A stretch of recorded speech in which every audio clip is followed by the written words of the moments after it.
Bueno, José Carlos Ruiz, bienvenido a Atrapalibros, un placer volver a tenerte con nosotros. Bien hallado y gracias por la invitación de nuevo. Oye, una mujer educada, tu primera incursión en la ficción, ¿no? Por decirlo de alguna forma, es una mezcla de filosofía y experiencias personales. Es la primera novela editada, publicada, pero a los 25 años ya escribí una, a los 28 escribí otra, las mandé a sendas editoriales y recibí sendos noes, con lo que me metí con la tesis doctoral y luego empecé con el mundo del ensayo.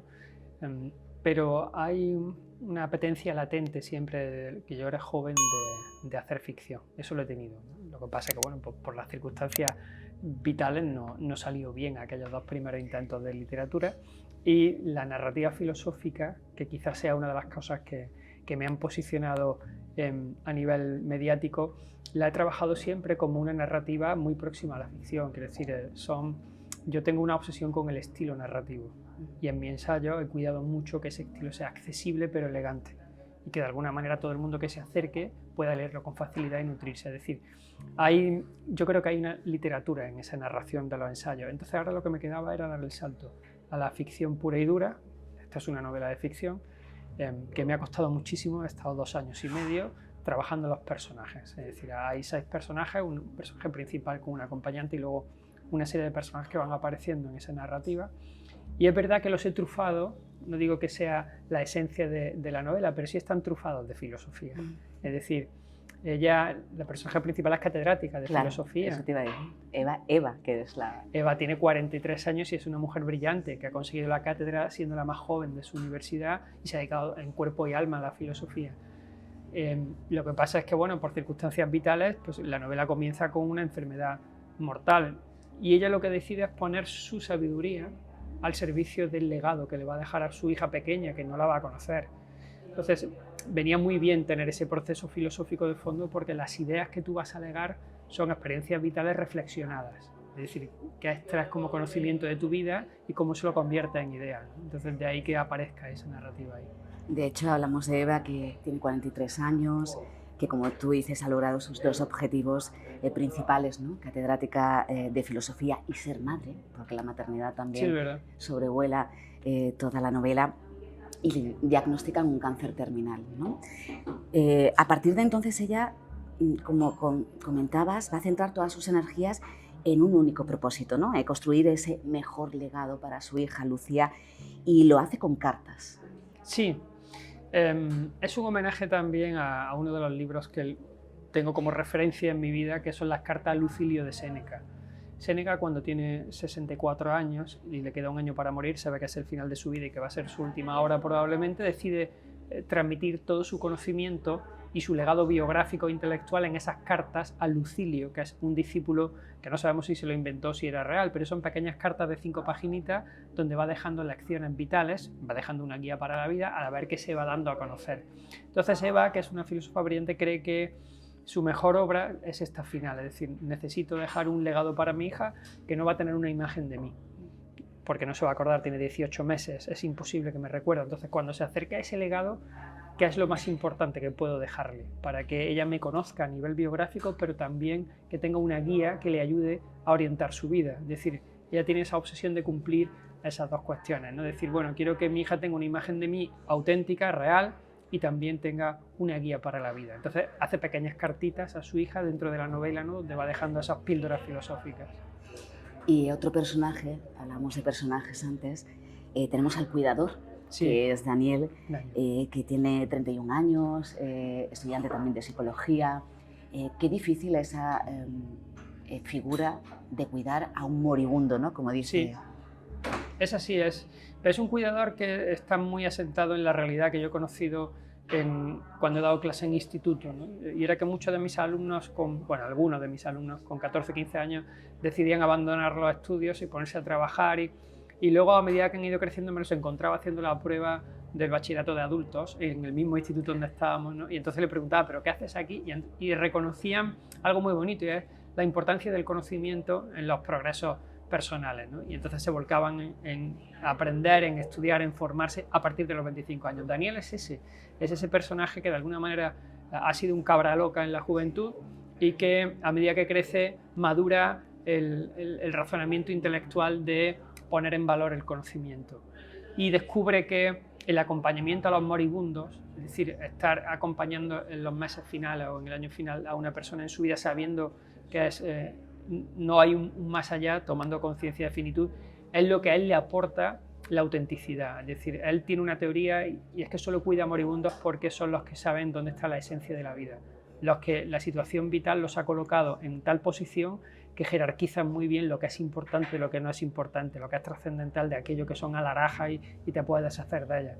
Entonces él tiene muy claro eso y me parecía que necesitaba crear un personaje que contrastara muy bien con el academicismo de Eva, con ese intelecto brillante y tal, ¿no? Alguien que viene desde una clase baja sin poner en valor eso del conocimiento y que encuentra en ella, ¿no?, una nutrición intelectual y un apetito por conocer maravilloso, y ponerlos juntos a ver cómo funcionaba esa mezcla de personajes. Y se analizan muchos temas, ¿no? Se habla de justicia, de verdad, de erotismo, tristeza, promesas, incluso de crueldad. Hablemos de sinceridad. Para ser sincero hay que ser valiente. Hay que ser valiente siempre que... Este es el primer capítulo de la novela, ¿no? Eva tiene una teoría de la sinceridad muy, muy bonita, y es que le dice a la hija: oye, yo te voy a ser sincera en lo que te voy a contar, ¿vale? La imagen de mí te la voy a dejar con total honestidad. Luego tú ya decides si haces un juicio o no de valor, pero la sinceridad es fundamental. Y tiene que ver con la valentía dependiendo de si eres sincero contigo mismo. La valentía no va en ser sincero con el otro, sino tomar las riendas de la autenticidad del mensaje que te da. Entonces le pide a su hija que tenga en cuenta siempre al otro antes de ser sincero, y le dice: si el otro no te da la cortesía para que seas sincero, no seas sincero, porque le vas a hacer daño. Generalmente cuando proyectas tu sinceridad en la otra persona, porque dices: te voy a contar algo que quiero que sepas porque creo que es importante para tu vida, porque a mí me gustaría que me lo contaran, lo que estás proyectando es lo que a ti te gustaría en la otra persona, y a lo mejor la otra persona no te da la cortesía para que hagas eso. Y entonces Eva le cuenta una experiencia personal a su hija de cómo estropeó la vida precisamente por no caer en ese proceso de cortesía, de decirle al otro: oye, yo puedo o no puedo ser sincero, y qué efectos tiene sobre una persona. Entonces, más que de valentía, es un tema de cuidado, ¿no?, de comprensión del otro. La valentía de la sinceridad siempre va con uno mismo, que yo creo que somos personas que nos mentimos mucho a nosotros mismos. Es como dicen, ¿no?, la franqueza suele conllevar un coste. Es un coste y es inevitable, pero siempre suele ser un coste bonito porque te libera. O sea, ella dice que la sinceridad o la verdad tiene algo muy bueno cuando la llevas encima, y es que te hace libre. Y de hecho creo que es el Evangelio de San Juan que lo cita y dice: oye, la verdad os hará libres, ¿no? Porque cuando tú dices una mentira, la mentira te encadena en todos los sentidos. Es decir, tú dices una mentira y ya tienes que cargar con ella todo el rato encima, porque el día en que no la recuerdes te delatas, y si te delatas acabas como mentiroso y pierdes credibilidad. Sin embargo, la verdad no la llevas encima, la verdad sale de una manera tan natural que no supone una carga para el sujeto. Entonces ella le aconseja a la hija el que utilice la verdad como esencia de identidad, que se nutra por ahí. Apunta muchísimas cosas, ¿no?, porque también habla de la culpa, que se puede convertir en un autodesprecio. Es que la culpa es ese sentimiento que nos acompaña a todos en cualquier momento, tanto a nivel propio como hacia el otro. Es decir, en muchas ocasiones, como le dice ella a su hija, dice: oye, culparás a los demás, te culparás a ti de no haber sido buena amante, de no haber sido buena madre, de no haber sido buena pareja, de no haber hecho la dieta, te culparás. Entonces, ten cuidado, dice, con la culpa, porque puede ser una reprobación muy dura hacia ti mismo y no tiene sentido ese nivel de exigencia cuando las cosas no son importantes, ¿no? Aprende, ¿no? Y ese consejo vital me parece fundamental en la construcción de una identidad. Y tratar de ganarse el respeto de quienes te rodean. Porque para tener la estima bien situada en los procesos de educación, la estima se forma en comunidad, en biografía, no en autobiografía. Entonces, ganarte el respeto de la gente que te rodea, de la gente que te aprecia, que te conoce desde el plano de la evidencia, del vivo y del directo, es muy importante para reforzar la autoestima. Y desde esa perspectiva, el mejor consejo que le da a su hija viene por ahí. Y esto lo he visto en muchas mujeres, ¿no? El hecho de decir: oye, esto lo haces porque hay una especie de necesidad de que los demás entiendan que lo que tú haces tiene un valor para ti, y lo haces con seriedad y lo haces con toda la buena voluntad que tienes, etcétera, etcétera, ¿no? Y eso hay que respetarlo, tanto ganarte el respeto a los demás como que tú respetes a los demás indistintamente de qué clase sean, ¿no? Es algo difícil.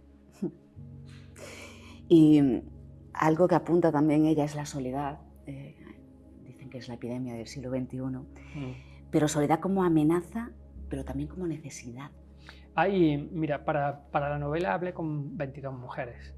Algunas son amigas íntimas, otras conocidas, ¿no? Y hablé también con 4 mujeres moribundas en la situación en la de... Y la preocupación que gran parte de ellas comparten, sobre todo mis amigas que son madres solteras, que se han tenido que inseminar porque no tenían pareja y querían ser madres, ¿no? Hay un sentimiento comunitario en casi todas ellas, y es que ¿qué será de mis hijas si me pasara algo a mí o de mis hijos? Y se quedarán solos. La soledad para ellos, pero no la propia, sino la falta de acompañamiento en los procesos vitales de su hijo, las atormenta desde el minuto 1, desde que van a la inseminación y piensan si me pasara a mí algo, se quedan con mis padres que tienen 75 años. ¿Qué clase? O sea, ¿hasta qué punto estoy siendo responsable? Es una especie de culpa que además, la hemos hablado antes, pero sobre todo un miedo a que dejen solos a sus hijos. Y luego está la soledad individual, es decir, la que uno gestiona. Eva, que como buena catedrática de filosofía, le da un consejo a su hija que me parece bellísimo, que le dice, mira, todos somos seres sociales. La sociabilidad es consustancial al ser humano, porque el cuidado lo necesita al menos en 2 etapas vitales. Cuando naces tienes que ser cuidado y cuando llegas a la vejez tienes que ser cuidado. Luego, forma parte de nuestra esencia identitaria. Así es que prestar tanta atención a los elementos de cuidado igual no es tan importante. ¿Qué es lo importante? Dice, prestamos atención a la soledad. Decía Schopenhauer, y esto lo utiliza ya de Schopenhauer, ¿no?, que lo importante es la conquista de la soledad, no la conquista de la sociabilidad. Y entonces el consejo que le da a su hija es, oye, ve creándote esos nichos de soledad, educa tu soledad para que te encuentres a gusto sin necesidad de entender ese malestar, que no sea impuesta desde el exterior. Hablabas también, o se habla también de la comida, ¿no? Ella, yo siempre he sido gorda, ¿no? Esa culpa que decíamos de no seguir la dieta o no estar como queremos y tal. Y ahí también se ahonda en ese sentido. Sí, cuando hablo mucho yo tengo la suerte de venir de un clan matriarcal con abuelas con una dureza, y mi abuela y sus hermanas eran 8 en un pequeño pueblo de Montoro, vienen de la pobreza absoluta y van saliendo adelante. Y vivo bien rodeado de mujeres y con un carácter muy fuerte, ¿no? Y el tema cuando te das cuenta, vas creciendo y entran en conversaciones más íntimas y quieres rascar un poco en su biografía y quieres saber qué pensaban. Lo que empiezas a percibir es esa presión estética social tan dura que tienen o que tenéis muchas mujeres, en el sentido de que la infancia y la adolescencia generan traumas que se arrastran, ¿no? Mi protagonista lleva un trauma estético desde el inicio y queda muy claro de por qué y cómo se le ha ido configurando, y se lo cuenta a la hija. Si ella no tiene ningún poder en decirle cómo sufres ese bullying estético por ser gorda o por tener unos pechos grandes que no los eliges, sino que te tocan en esa carga genética, y todo ese sufrimiento que va pasando, ¿no? Y esto, aunque luego tú adelgaces y crezcas, es algo que perdura en ti. Es decir, es una estima que te va machacando en esa concepción. Entonces la comida es un tema que nunca puede abandonar. De hecho, en la conversación con su cuidador, el cuidador está muy fuerte, tiene sus abdominales y tal, y le dice el cuidador, ya bueno, yo paso mucha hambre para tener estos abdominales. Y ella dice, ya, y yo llevo pasándome toda mi vida y nunca he tenido abdominales, o sea que... Y vamos a ir terminando, pero es importante también el aspecto del perdón, ¿no? Ella dice, he perdonado todo y a todos, solo deseo que los demás hayan hecho lo mismo conmigo. Sí, incluso, fíjate, ella ha perdonado, lo que pasa es una vez muy singular. Ha habido gente muy cruel en la biografía de Eva. Tú vas leyendo la novela, descubres esa crueldad. Aparece su exmarido también. Sí, el exmarido, que tiene una figura muy singular, pero desde que es pequeña ves que ha tenido pues, episodios, como todos hemos tenido, donde se ha ejercido la crueldad sobre ti, y algunas veces con un denuedo especial. Y ella decide ir vengándose de esas crueldades, pero se venga con las crueldades con un criterio no de venganza basado en el odio, sino de justicia. Ella cree que lo que está haciendo es acometer elementos de justicia, porque reflexiona mucho sobre lo que hace y dice, bueno, ¿qué clase de persona sería yo si pudiendo devolverle a alguien la maldad que acomete, pudiendo hacerlo, no lo hiciera y lo dejara pasar? Y entonces a la hija le dice, tú puedes perdonar, pero si no eres capaz de perdonar, Si no has perdonado porque el odio se te ha quedado dentro de alguien que te ha hecho mal, tendrás que vengarte. Porque si no, ese veneno se te queda dentro y se va enquistando y eso te va a acompañar el resto de tu día. Entonces, yo no digo que te vengues.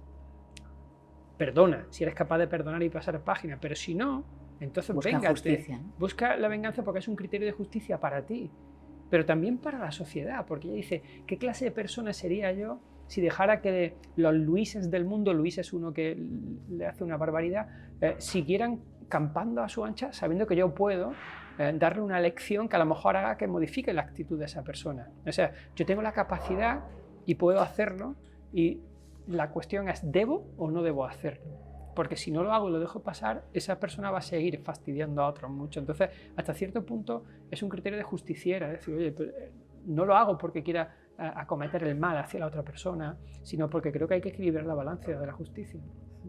Y la figura de sus padres, sobre todo su madre, ¿no? Sí. Una gran conversadora.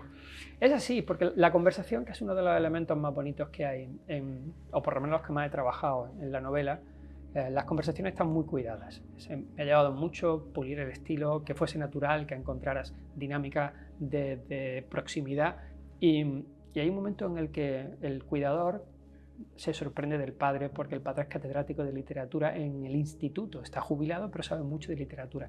Entonces él dice, tu padre es maravilloso, hablar con él es genial porque te cuenta miles de historias y tal. Y entonces ella le dice, no, mi padre no es un buen conversador, mi padre te está dando una clase magistral, te está dando una lección, te está contando algo, la buena conversadora es mi madre.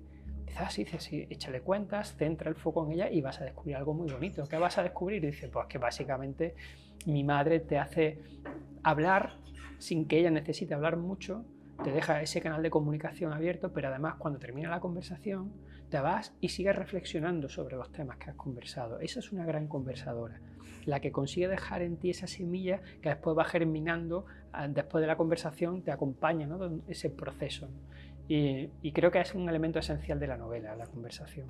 Y ya por último, José Carlos, no sé si estás de acuerdo con Eva cuando dice, nunca me ha gustado la filosofía estoica, es una filosofía sin esperanza, sin resistencia. Sí, bueno, el estoicismo está muy de moda, llevamos como 10 años con bestsellers del estoicismo por todos lados, y necesitaba de alguna manera también poner en situación lo que le falta al estoicismo. El estoicismo acepta la realidad como se impone, es muy realista, ¿no?